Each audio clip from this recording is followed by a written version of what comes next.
Good morning, good morning, everybody. Thank you for joining us. We are still on the Ramban, chapter 14, verse 10. We were highlighting the tension between the psukim. There's one pasuk that has the Jewish people praying, calling out to God, presumably to save them from the travails of their predicament, that the Egyptians are on one end and the sea is on the other end. And then the next pasuk talks about them complaining to Moshe. So the first chapter Ramban said was that they were two different groups. One group opened the Tehillim, and one group opened their mouths in another way, and that was what was going on. Continuing in the Ramban, in my layout, it's the middle of the second paragraph of the Ramban. It's probably around 25 lines into the Ramban. He says, "Ve'efsher od lomar." It's also possible to say, "Ki hayu ha'am ma'aminim b'Hashem, mispalim elav latzilam." It could be that they fully believed in God, and they were absolutely ready to daven to Hashem to save them. Aval b'Moshe nichnas safek b'libam. They're not so sure about Moshe.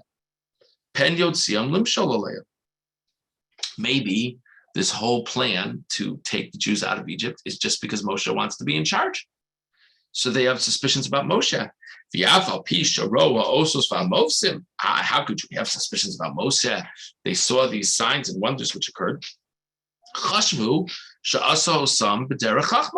Maybe Moshe, similar to what Paro thought about Moshe, maybe Moshe was really good at science and he figured out when this was going to happen and that was going to happen and he timed it just so. Or maybe the fact that these plagues came, these plagues were really not about treating the Jews in an elevated way. The plagues were really about punishing the Egyptians. The Egyptians definitely deserve punishment. There's no doubt about that. So maybe Moshe is capitalizing on the divine punishment of the Egyptians. Because the Jews are posing the obvious question. If indeed you are God's emissary, and if indeed everything you're telling us to do is by the instruction of God, why in the world would God make it that Paro would be chasing us at this juncture? How could that be? It's supposed to be over. So they all davened to Hashem, and then as a group, they turned to Moshe and they said, "What's your deal? We're going to pray that God saves us from your terrible leadership." That's the second shot. V'unklis tirgim bekan, vayitzaku itzeiku, asao inyan taromes. The third possibility is what the unklis says, which is, it's said in the pasuk vayitzaku. Vayitzaku, we would most literally translate as to shout. So the unklis says it doesn't mean daven. We've been translating this daven. It could be they shouted at God. They complained to God. Lomar shalo ispalu. It's not that they were davening. They were complaining to God, "Why'd you take us out of Egypt?" That's the third shot. They were being very consistent. They first screamed at God and then they screamed at Moshe. That's the third shot. And now the fourth shot, the Mechilta says as follows, that they held on to the craft of their predecessors, Moshe, and they said to Moshe, were there not enough graves in Egypt?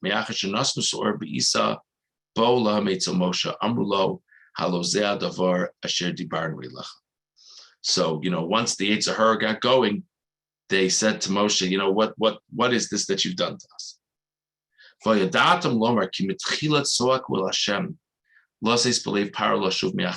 first thing they did was they called out to God, "God, please help us. God, please make Paro turn around."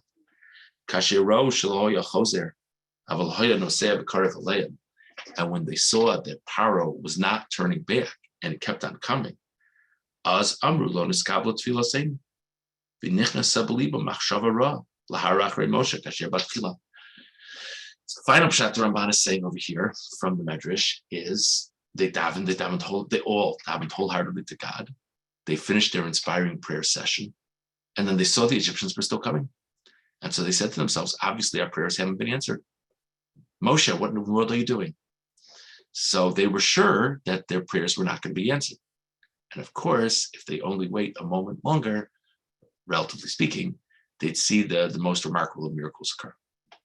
I think this is always an interesting discussion. And as a sidebar, this is something that comes up in other contexts.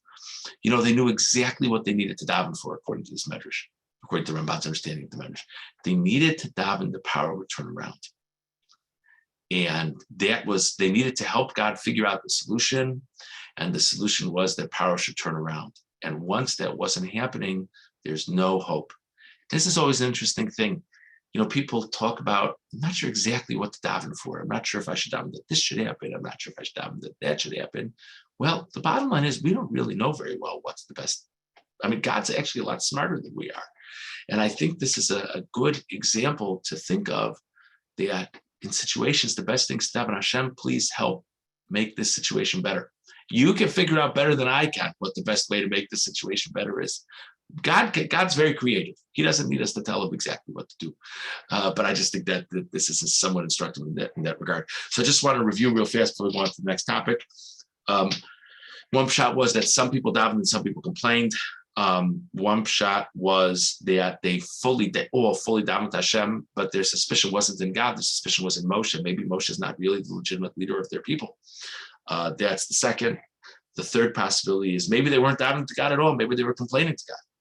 And the fourth possibility is they were completely davening to God, but then they finished and the solution still hadn't come, and they felt that their tefillos would not be answered. Okay, let's go on to verse 15.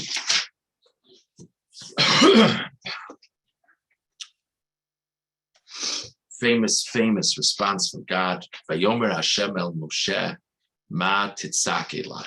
So Moshe has responded to the Jewish people's complaints. Moshe has said, you're going to see something great. Just be patient. God is going to fight for you, and you just be patient. That was verses 13 and 14. Now 15. Vayomer Hashem el Moshe. Hashem says to Moshe, ma titzak elai. Why are you calling out to me? Daber b'nei Yisrael. Speak to the Jewish people and have them go. It's a striking. In the next pasuk, he says, "Extend your staff, and the sea will split."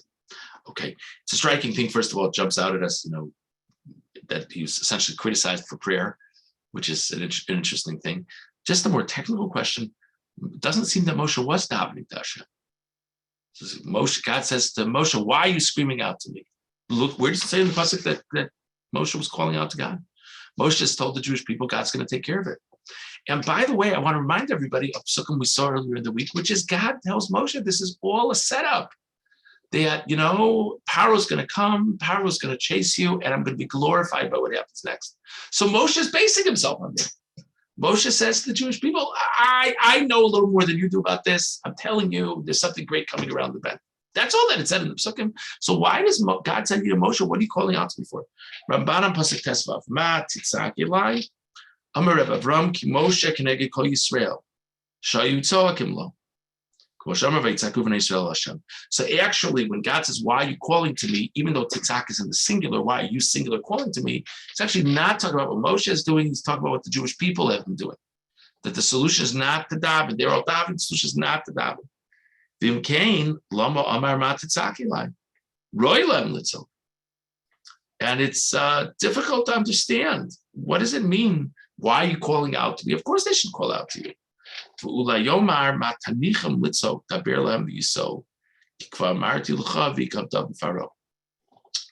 the pshat is that God says to Moshe, why are you just letting them sit there with their tehillim, with their davening? Tell them it's just time to go. I told you something great was going to happen. So they don't need to move my decision. My decision is something great is going to happen. They just need to do the act to bring it about, to do that act of faith. So now just tell them to go into the sea. But the Medrash says that actually Moshe himself was davening. That's correct. He was stuck. He fully believed that something great was going to happen, but he had no idea what he was supposed to do now. God, I believe you that something's great going to happen, but there's no manual on this one. I don't know what I'm supposed to do. The Egyptians are coming from behind. The sea is right in front of us. We're stuck. What do you mean he didn't know what to do? God said he'd be glorified by Paro. I believe what the end game is going to be. I just don't know how we're going to get to the end game.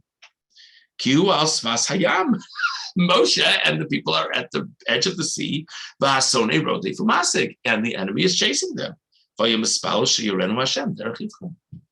now davens that Hashem should teach him which way to go. And that's the shock why you're calling out to me. The Ramban says that the pshat in the pasuk is that Moshe is just davening. He doesn't need to just daven. He needs to ask, what am I supposed to do now? What am I supposed to do now? So, and that, of course, is what Hashem says next. I'll tell you what you're supposed to do. But I don't know why you were davening. You should have just asked me what happens now. That's what should have happened. Moshe, and then that's the next pasuk. God tells him what to do. And if that's the case, why doesn't it record in the pasuk that Moshe was davening to Hashem? So the reason it doesn't record in the pasuk that Moshe was davening to Hashem is because he was part of Klal Yisrael. The pasuk says Klal Yisrael davened. So Moshe was one of the daveners. So that's the Ramban over here. Sforno on pasuk tesvav ma'atitzaki lai. Ki amnam hoya b'chlal vayitzaku v'nei Yisrael Hashem. The Sforno says that Moshe was among the group crying out to God, just like what Ramban said. Amnam. Soakas Moshe lo haisa miyiras paro b'chilo. The call of Moshe was not out of fear of Paro. Kikvar higid Yisrael es mapolas hamitzrim. Umisasam ka'amar lo sosifu lirosam oda adulam Hashem ilachim lachem. Moshe was absolutely confident that God would save the Jewish people. That's what he told the Jews a few seconds ago. Aval haisa tzakaso al meri Yisrael sheizu pneiam ba'amram hamibliying kfarim. Moshe Rabbeinu was davening to God. What am I going to do with these Jews? They already said to me at this moment that I think something great is going to happen. They're fetching to me about, did you take us here to die? So not only is Moshe frustrated with them, whatever he tells them to do next, they're not going to do. Are you kidding? They're sitting here kvetching. How am I going to lead them to point B? They're just kvetching.